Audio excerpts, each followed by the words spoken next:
money is one of the key energies in our second chakra. I mean, a little bit in the first as well. So it's one thing to say, well, I'm all love and light and chakras and green juice.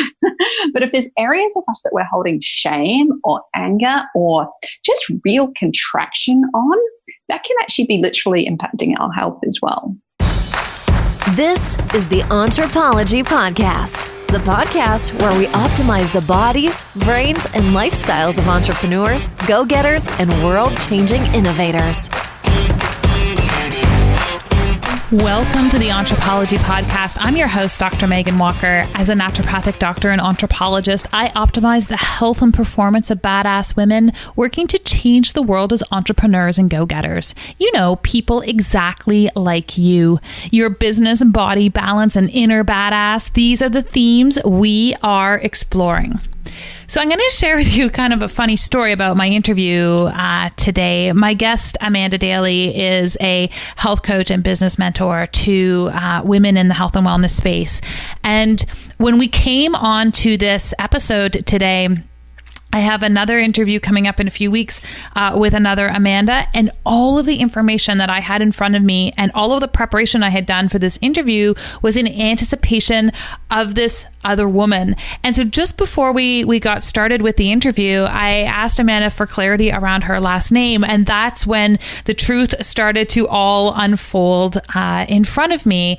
And we made the decision that we were going to roll with the interview regardless, and I am so glad that we did. Our conversation today is really around money and wealth consciousness and the energetics of that piece and the self-work involved in order to start to unpack and understand what is required for wealth acquisition in our lives. And I actually don't think that this interview would have quite worked out the same way had it been something that I walked into prepared to speak about.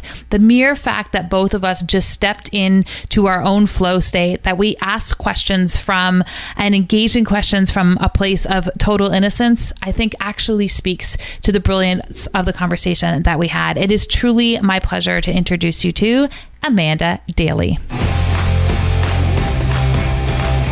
Amanda Daley, welcome to the Entrepology Podcast. Megan, it's so great to be here. Well, we have a lot of things to unpack today. I'm really looking forward to this conversation because, interestingly enough, with a lot of my audiences, we've been doing work over the last few weeks around this notion of wealth consciousness. In fact, we have a book club. We were recently talking about this topic, and I know this is a huge part of what you talk about with your clients who are often health and wellness practitioners and health coaches. So, Amanda, give us the lay of the land in terms of who you are, who you work with, and how you got to where you are. And we're going to jump into some great stuff today. Absolutely. We'd love to. So today I am a business mentor for health and wellness entrepreneurs specifically. And I've been doing that for about the last 7 years. How I got here was through working in online advertising and marketing my entire career, struggling in the last several years of that with very bad stage 3 adrenal fatigue, where I really could not keep up in the hard, fast-paced corporate world, and was spending every, honestly, cent I made trying to heal myself, trying to fix myself, because I thought there was something broken with me, right? Like, how am I going to survive and keep my job? And so I kind of had this 2-part lifestyle going on for a long time, the hard-paced, all-nighters in the advertising world, and then this healing path where I was learning energy healing, yoga teacher training, etc. Whenever I could. And eventually, I guess, it was getting really bad and I needed to leave, and someone introduced me to health coaching, which just felt like my dream career. So I, perhaps naively now, kind of leapt from that job pretty quickly and started my own health coaching business. And really, I went through the first few years of having no idea what I was doing as a health coach, and realized, it's not quite as easy as, putting up a blog like you might see other people do, or Instagram, or whatever that might be. And really just worked my way, through it until my health coaching business was really going so well that people were just constantly asking me, can you mentor us? And can you teach business? For a number of years, I was just so against that because I blamed advertising and marketing for the burnout and thought it was kind of the devil. That's ironic, but, yes. But I really made peace with that. Clearly, that was my whole world. I had so much knowledge. Ultimately, for me, this work has been about helping women step into their highest wellness, let go of all the old paradigms, not be burning out in their work. So it kind of all dropped into place for me when I realized, this is what I'm going to be teaching through business anyway, the mindset, the reframing of how we work, which is wellness. So once I realized it was all one and the same, things took off. That was about 2014 when I took that turn and started mentoring in the health and wellness space, and hopefully, therefore, passing on everything I've learned as well to the health coaches who are sharing that broader in the world. And when you were having success in your business, did you recognize that was a bit of an anomaly within the industry, that you suddenly had found this ease of what you were doing, or did you know you had a thing going on? Not at the beginning. So it's a yes and no answer. At the beginning, I found myself in quite a bubble, if you like, of entrepreneurs quite quickly, where I lived in Bondi Beach in Australia. And so at first I thought, what the hell is wrong with me? Like, everyone else just seems to have the blog and be doing the same. And, I wasn't getting clients. And I think that's the journey of most people starting out. It looks so easy on the outside and you can't understand why it's not working.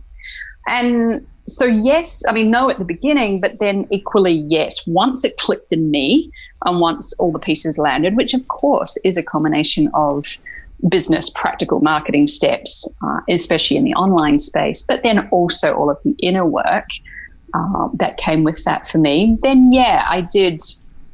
It was part of my journey actually, because my business took off very quickly in 1 year, like 10x'd in 1 year.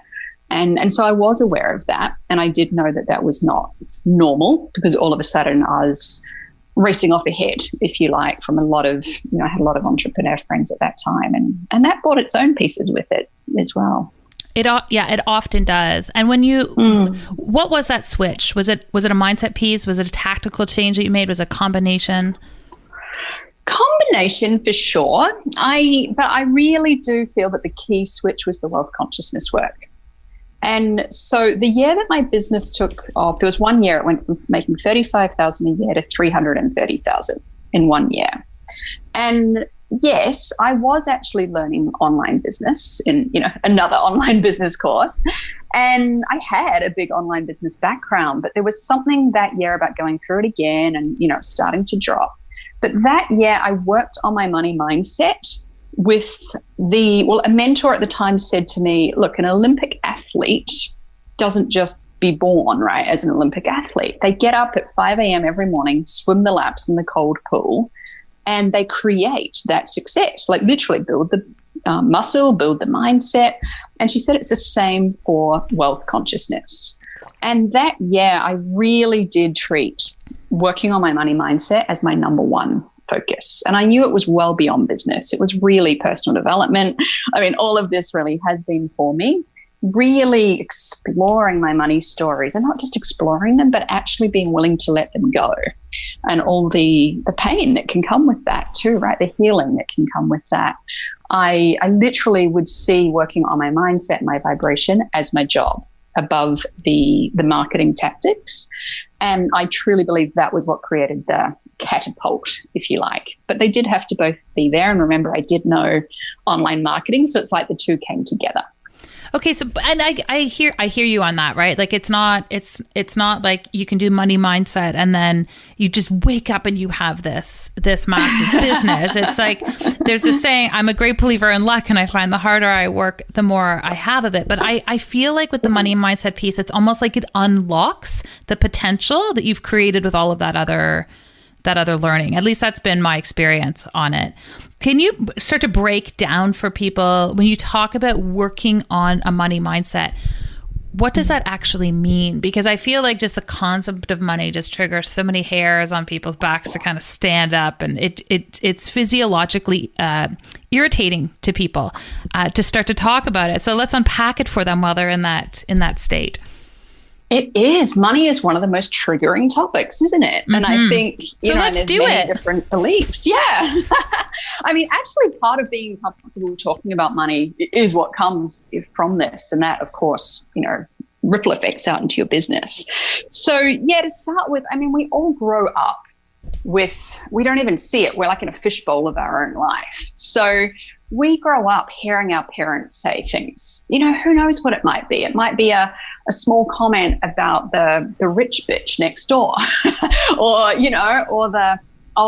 they're rich because they don't have kids or, who knows, money doesn't go on trees with like anger one day, or the little things that we hear about money tend to have been charged, from our parents or our grandparents. And actually they also can be in our DNA, which is a whole kind of, deeper topic on that. So money has always been this kind of fully charged thing. And when you think about it, it can even be used as a weapon. I think most people, if they're really honest, do know that at times in their life, they've used money as a weapon, like saying to someone, oh, I can't afford that. When actually they could, but they didn't want to. It's basically a way of saying, leave me alone. Mm-hmm. Or, many, many things. So money comes tied with, purely because of what we've grown up with, tied with a lot of emotion. And also it then also becomes tied with our relationships and tied with our identity. So this is a lot of the unraveling that I find, needs to happen. When you go from that, though, to try and make it a little bit more practical, the thing is to observe your stories. So what are the stories? Someone might have a story that, we'll just use the basic one, like I have to work really, really hard to make money. And so you believe that even to be worthy of money, or the only way to make money, the only way to get ahead is to really burn yourself out. And that can be a story that is actually driving us to work in a certain way. It's actually not what's bringing the money. So when you see that as a story, then I encourage people, and this is what I would be doing, right? In that, like mining for stories, like literally observing my stories. And then you can question the story, because everything our brain tells us is a story, which means the story is a choice that you can put down and choose another. So, let's say you believe that getting clients is hard, or, making money as a health coach is hard. That's what I work with. You can choose to have the opposite. Like, what if I just decided that getting clients was easy? And I just decided that. How would I start acting differently? How would I start being differently? And what I found is that a lot of this work really does come down to the identity of who we believe we are, and or the identity that we think others, kind of put on us. And we can be so scared of how that changing that identity will actually change relationships or, change who we are, that sometimes we just don't want to look at these things. Now, some of them are actually pretty simple. You just turn a belief around and you're off, and next day you're like, oh, I can't believe how easy that was.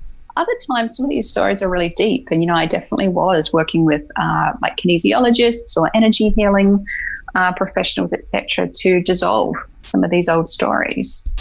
Do you find that challenging money mindsets, I'm being political here, challenging money mindsets are more pervasive within the wellness industry than other entrepreneurial groups? I definitely feel that health professionals come with a certain strand of money mindset. And I guess I know this the best because I've worked with 700-800 health and wellness entrepreneurs. And it's a bit like the struggling healer archetype. So there is a particular thread that goes through the wellness industry, which is, to be a good person doing this work, I shouldn't be charging. And it's wrapped up with a whole lot of intricacies of what if I don't get results? Should I be charging? Which is obviously something in health and wellness you can never guarantee. So I have specialized in health and wellness, so I haven't studied the other areas as closely, but there's definitely a lot of intricacies to this profession that is very, very real and I do see most people coming in because they didn't come in necessarily to make money either, did they? Most people have come in because they want to help, they want to see an impact, and they can start to feel selfish or wrong for charging money or guilty. I mean, there's so many different layers to it. And I know it just sounds so kind of woo-woo 101, but money truly is just energy. And when we can get that balance right of understanding like that we are giving and that is worthy and how we receive, it can become a very, beautiful reciprocal relationship with that energy and with our business and how it's having an impact in the world. So to me, you've got to heal this part in you. and if I can just say one more thing that just came to mind, I mean, health and wellness entrepreneurs often say this around money, but from a health perspective, to be whole, we have to heal all parts of us. And money is one of the key energies in our second chakra. I mean, a little bit in the first as well. So it's one thing to say, well, I'm all love and light and chakras and green juice. But if there's areas of us that we're holding shame or anger or just real contraction on, that can actually be literally impacting our health as well.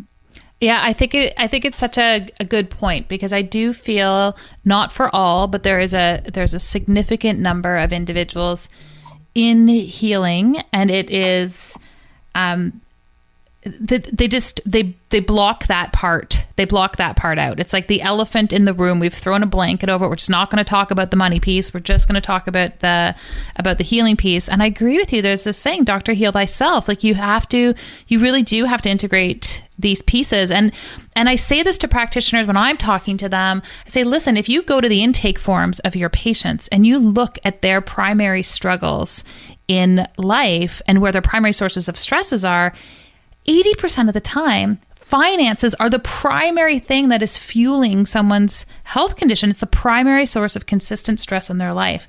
And so I think as healers, for us to just sort of shove that in a corner and go, it's inconvenient for me to have to address the money mindset issues, we really are showing up unauthentically for our patients. And I know that that's a bold statement, but I feel like we really do have a responsibility to work towards healing ourselves. I love that you brought that up.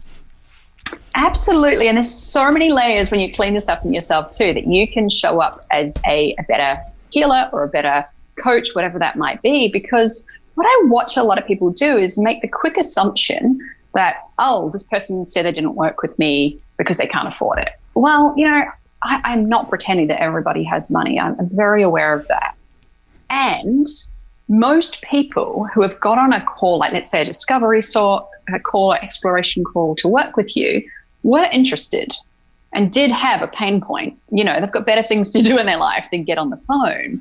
And most of the time when they get on there, they just haven't been convinced that the product is actually going to be a solution for their pain point. So they say they don't have money, or they say they need to talk to their husband or whatever that might be. And it's a really quick escape route for the person selling the product to then say, oh, it's because I'm too expensive or they can't afford it. And actually it's kind of lazy. Your money stories are getting in your way of actually working harder on what needs to happen. If I bring in the masculine, like the marketing, you need to learn how to communicate what they're going to get. And I find that this is where I said before too, that fear of getting results can get in the way and it gets tangled with money. When we clean all of that up, we just don't bring that to the table in conversations, and not even in our original marketing or anything like that. So the cleaner we can be, it just really creates an open channel as well for your clients. And I always say it's not like our responsibility to decide what someone else has in their wallet. You have no idea. And people, sometimes the biggest gift they can do is invest in themselves. Oh, I totally agree with that. And I share this a lot. I'm like, it is none of your business what other people spend their money on. And your job is simply to share what your value is and how you can help them. If you can't help them, that's a different story. But I do feel it is actually really judgmental of us to assume that somebody can't afford us or can't afford us at our best, and we don't align our price to our absolute best. Because working with people one-on-one really is the most expensive way for any of us to deliver our strategy. So I love what you're saying there. And you mentioned just in passing this notion of, the masculine and feminine in business. Can you just speak to the masculine and feminine energies as it pertains to the giving and receiving of money? Yeah, absolutely. I mean, I mentioned before, the kind of entrepreneurial circle that I was in when I first started out in business, which, I had one foot in the friendship circles in Bondi Beach in Australia, which is very health conscious kind of, green smoothie world, meditating on the beach every morning and that kind of lifestyle. And then I had the circles in the US as well, which I very much resonated with in the online marketing space. I mention this though because the friends that I would hang out with in Bondi, I noticed the conversations were very different. Obviously, just what I attracted there. And the conversations we were having over, coffee dates and working on our businesses were more around not competitive. It's not that, but almost like who can lift their vibration the most, or, who is manifesting the most. Like the interest was just more on working with the subtle energy, I think, and the feminine way of growing business. And there is so much on that side that I also found when I really commit to my meditation practice, which is also, tied with the wealth consciousness practice, really taking care of our bodies, lifts the vibration. Consciously choosing our thoughts, like we talked about, all of those things fall on the feminine side. And it was really interesting for me to watch that people were having equal success really on their business, just in different ways. And I was so interested in this because obviously my number one reason for getting into business was nothing to do with money. It was purely, how am I going to survive without burning out? So on the feminine side, we do have some of those things like lifting vibration, lifting your energy. Like the frequency of your energy does attract in different things. It also keeps our mind, really open and really calm. Working with our feminine desires, being in our body more than being in our head, meditating and visualizing what we do want, speaking the words of what we do want, a lot of the identity kind of work that I talked about before. These are things that we can do which are more around receiving. And when I was doing like the year focus on this that I said, I was literally doing things like going to get pedicures and massages to practice my receiving skills. Because as women, we're not actually that good at it for most of us. I really need to practice my receiving skills too. You should. It's actually a really thing, because it's like, why would I waste money, getting my toes painted? I don't care about that. It's not a value. It's like, but are you able to just sit there and receive? And I think we can talk about it, but are you actually doing it? And the feminine side is very much about being. It's one thing to talk about it, but can you actually be in that space? Are you okay to slow down? Are you okay? Are you truly okay for someone to give to you, for an hour and a half of kind of serving you? And really, I just keep seeing, even as I'm talking like this, leaning back, not feeling that it's our push and shove that's creating the results. And when we lean back, we all know what it's like, right? You're in the shower and the best idea drops in, or like that's the feminine energy at play. When you get out of your mind, things just come to you, and you can really cultivate in meditation or just in a quiet space. You can actually cultivate a relationship with your business energy as well, which again, I guess kind of woo-woo, but it is my experience that you can actually impact things happening in your business from an energetic space. Oh, I totally want to go there. I don't think that's woo-woo at all. Okay, I never know like which audiences and how far we go. But go far. Like one of the practices I do, for example, is, getting myself very grounded and opening up to light coming from the universe, from the sky, down through like the central pillar, through my body, and then right down to the earth. And, you kind of picture that, 10,000 miles up and 10,000 miles down. And, a lot of people too focus on the whole universe and energy, but the best energy I really believe is coming from the earth. It's very grounded and it's very abundant. So also then that's the receiving, right? Can we receive that energy back up from the earth and allow that to go back up to the universe? And that just kind of gets our light channel going. We can activate our heart, and sometimes that's enough. It's just like, oh gosh, I didn't even realize that's in my head. That's awesome. But a practice that I do to take it another step further is I then often hold or visualize like a ball of light in front of me, which is my business. And depending on how, in tune with energy you are, you can kind of often feel that. You might have seen it like in a Tai Chi practice or something where you can like feel the energy between your hands. Mm-hmm. And then, really, really simply, I just do that. And then I just visualize things that I want are like qualities that I want, or maybe picture, even clients coming in that are for the highest good of that, or that I'm for the highest good of them, team members or different growth channels. And of course, you got to remember you're not really in control of this. So it's more like setting the highest intention of where you want things to go, and then just kind of set and forget, really, setting that energy out there, trusting that at some degree that has, I don't know, I see it like a switchboard, like dialed in a few switches of where you want things to be going. And then you just let it go. And there's a great thing in Mike Dooley's book, actually, Leveraging the Universe, where he talks about, it's like throwing a baseball to the batter, and we throw the baseball out, and that's impacting the energy, as the ball goes. But then we expect the batter just to hit the ball straight back, and it doesn't work that way. So we throw the baseball out, or we do these energy work, and it does set out the, the energy waves and the frequency. And then who knows? Someone gives you a phone call the next day, and you're like, oh, I didn't expect that. Oh, that's even better than I thought.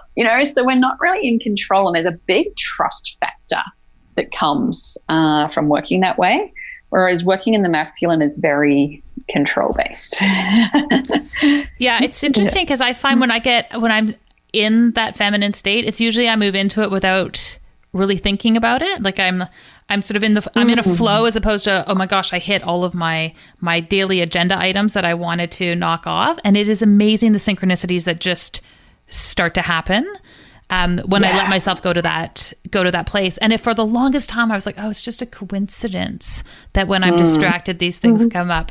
But it's true. The more you work on it, the more you're like, oh, no, that's the pattern. Like that's the power of sitting in that side. And there's powers to being in both of those states. Oh, absolutely. Yeah. As we started the call today, like you can't just go sit in a field and meditate. And I mean, maybe, but I don't think that's going to probably build it wouldn't build a business like mine, put it that way. It's definitely I'm looking for that guest though. I want to be like, so-and-so sat in a field for 5 years and built a 7-figure business.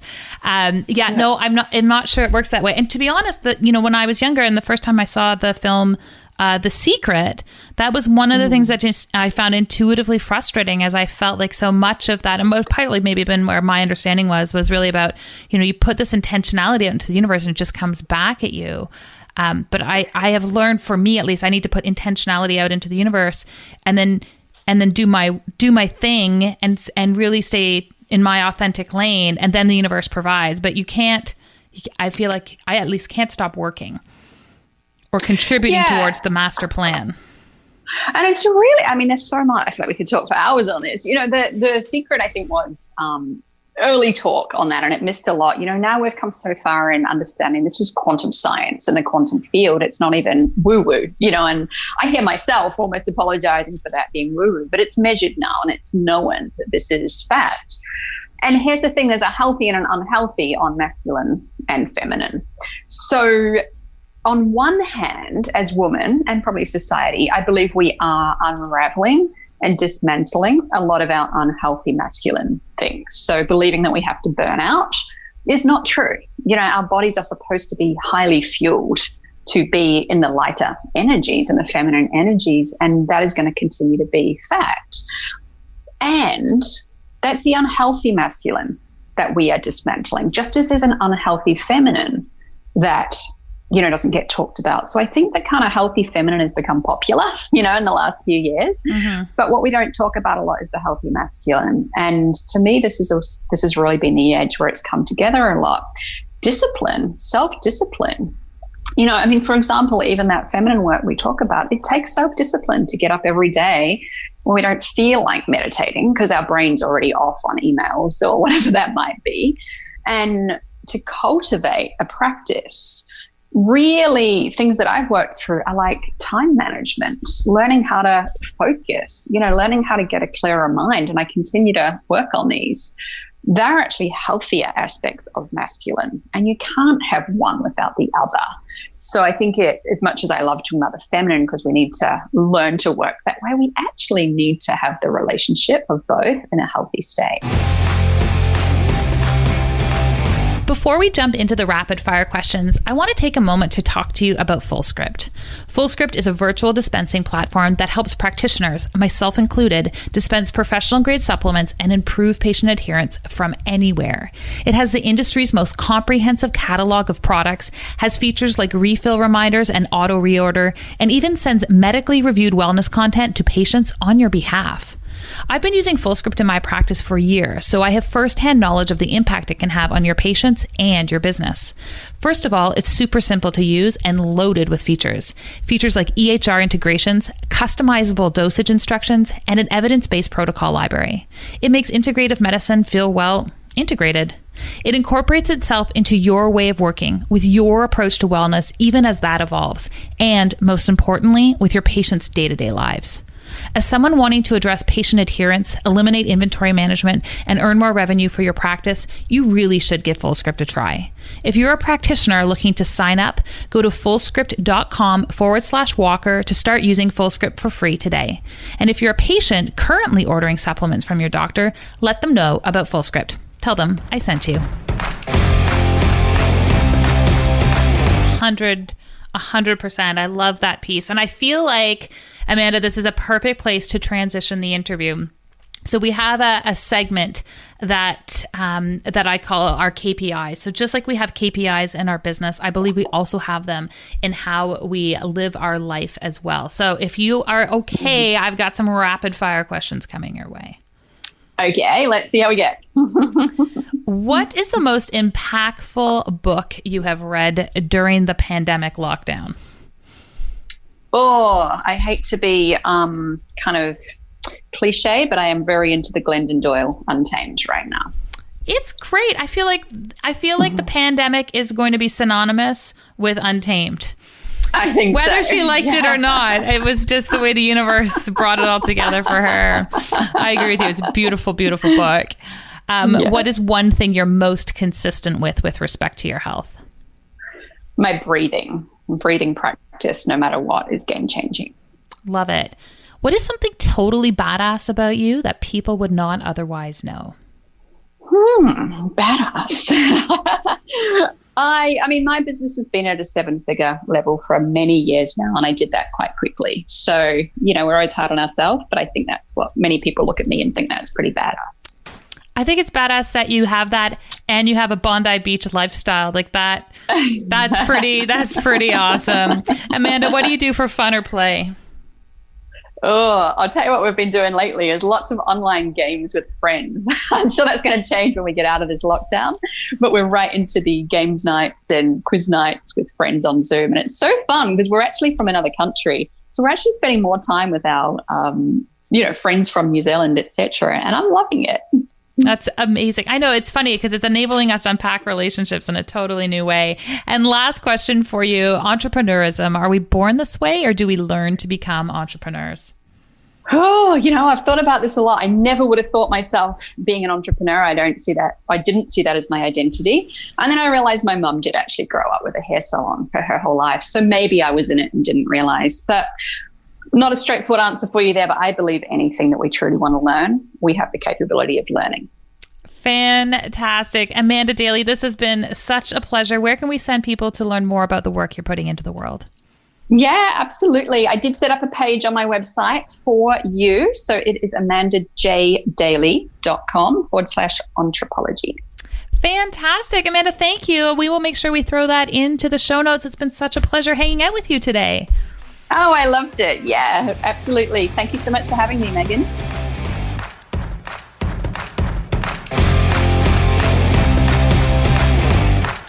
The Entrepology podcast is about leveling up your mindset, your health, and your business so you can maximize your impact in this world. To that end, we're going to begin with a new series of offerings to help you have that impact you've always dreamed of. Over on the Entrepology podcast page, we're going to start doing live broadcasts of episodes. Sometimes these will be solo episodes and sometimes these will be with guests. This is your opportunity to interact with us live as we are recording your favorite episodes. Adjacent to our Facebook page, we also have the Entrepology Collective, a free Facebook group with hundreds of fellow entrepreneurs just like you. In the Entrepology Collective, we're going to keep you up to date on upcoming masterclasses, interact daily, as well as have new offerings like our Badass Book Club. After a 2-year hiatus, we are bringing it back. Our new April and May selections are going to be announced in the coming weeks, and we would love for you to participate in all of these new virtual offerings. I believe that when people have their health, they can change the world. That is what inspired us to start this podcast in the first place. And that is what is inspiring us to keep going. I'm so appreciative of all of you. Give us a like over on Apple iTunes and come and join us in the collective. We'll see you there.